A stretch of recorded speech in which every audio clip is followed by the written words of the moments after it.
ଜୁଲାଇ 10, 1914। ତୁ ରହିଛୁ ସନାତନ ଓ ଅକ୍ଷୟ। ତୁ ପୁଣି ଏହି ଜଗତ୍ ମଧ୍ୟରେ ହୋଇ ଉଠିଛୁ ସେଠାରେ ଏକ ଅଭିନବ ଜ୍ୟୋତି ପ୍ରେରଣା ନେଇ ଆସିବା ନିମନ୍ତେ। ତୁ ରହିଛୁ ପୂର୍ଣ୍ଣତର ଭାବେ, ସୁଚାରୁ ଭାବେ ନିଜକୁ ପ୍ରକାଶ କରିଚାଲ।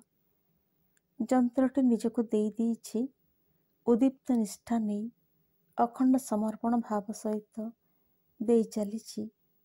ତୁ ତାକୁ ଧୂଳିକଣାରେ ପରିଣତ କରିପାରୁ ଅଥବା ତାକୁ ପୂର୍ଣ୍ଣ ସୂର୍ଯ୍ୟମଣ୍ଡଳରେ ରୂପାନ୍ତରିତ କରିପାରୁ।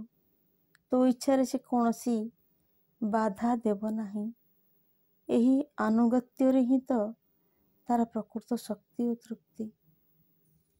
କିନ୍ତୁ ଦେହର ଯେଉଁ ପ୍ରାଣୀ ଧର୍ମ, ତା ପ୍ରତି ତୋର ଏକ କୋମଳ ବ୍ୟବହାର କାହିଁକି?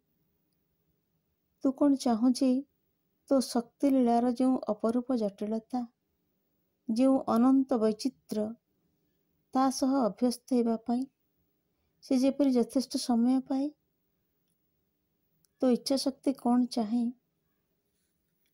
ନିଜେ ନିଜେ ପ୍ରସନ୍ନ ପ୍ରଶାନ୍ତ ହୋଇ ଦେଖାଦେବାକୁ, ହଠାତ୍ ଜୋର କରି କିଛି କରିବାକୁ ଚାହେଁ ନା। ସେ ଚାହେଁ ଉପାଦାନ ସବୁ ଯେପରି ନିଜକୁ ମିଳାଇ ଧରିବାର ଅବକାଶ ପାଆନ୍ତି। ମୋର ଜିଜ୍ଞାସା, ଏହି ପ୍ରକାର କରିବା କ'ଣ ସବୁଠାରୁ ଭଲ ବା ଅନ୍ୟ ପ୍ରକାର ହେବା ଅସମ୍ଭବ? ତୁ କ୍ଷେତ୍ର ବିଶେଷର ଅଭାବକୁ କୃପା କରି ସହ୍ୟ କରି ଚାଲିଛୁ ନା ଏଇଟି ହେଲା ଗୋଟେ ସର୍ବସାଧାରଣ ନିୟମ, ଯାହା କିଛି ରୂପାନ୍ତର କରିବାକୁ ହେବ ସେ ସମସ୍ତଙ୍କ ପକ୍ଷେ ପ୍ରଯୁଜ୍ୟ? ଏହି ସମ୍ବନ୍ଧରେ ଆମେ କ'ଣ ଭାବୁ, ସେଥିରେ କ'ଣ ଯାଏସ୍? ଘଟଣାଟି ଯଦି ଏପରି, ସେତେବେଳେ ପ୍ରଧାନ କଥା ହେଲା ଭିତରର ମନୋଭାବ।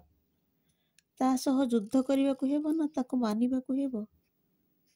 ଆଉ ସେ ମନୋଭାବ ତୁ କହିଦେଉ ତୋ ଇଚ୍ଛା ପ୍ରତି ମୁହୂର୍ତ୍ତରେ ନିର୍ଦ୍ଦେଶ କରେ। ଭବିଷ୍ୟତ ଜାଣିବା, ଆଗରୁ ଗତିବିଧି ଠିକ୍ କରି ରଖିବା କ'ଣ ଦରକାର?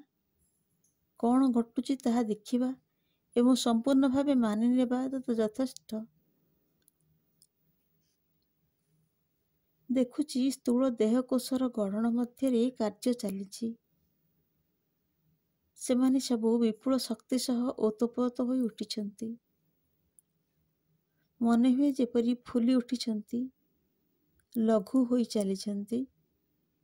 କିନ୍ତୁ ବର୍ତ୍ତମାନ ସୁଦ୍ଧା ମସ୍ତିଷ୍କ ଭାରଗ୍ରସ୍ତ, ସୁଷୁପ୍ତ।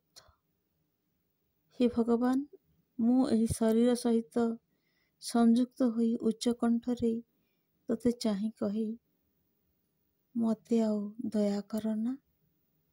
ତୋର ସର୍ବଶକ୍ତି ନେଇ ପୂର୍ଣ୍ଣ ଭାବେ କାର୍ଯ୍ୟ କର।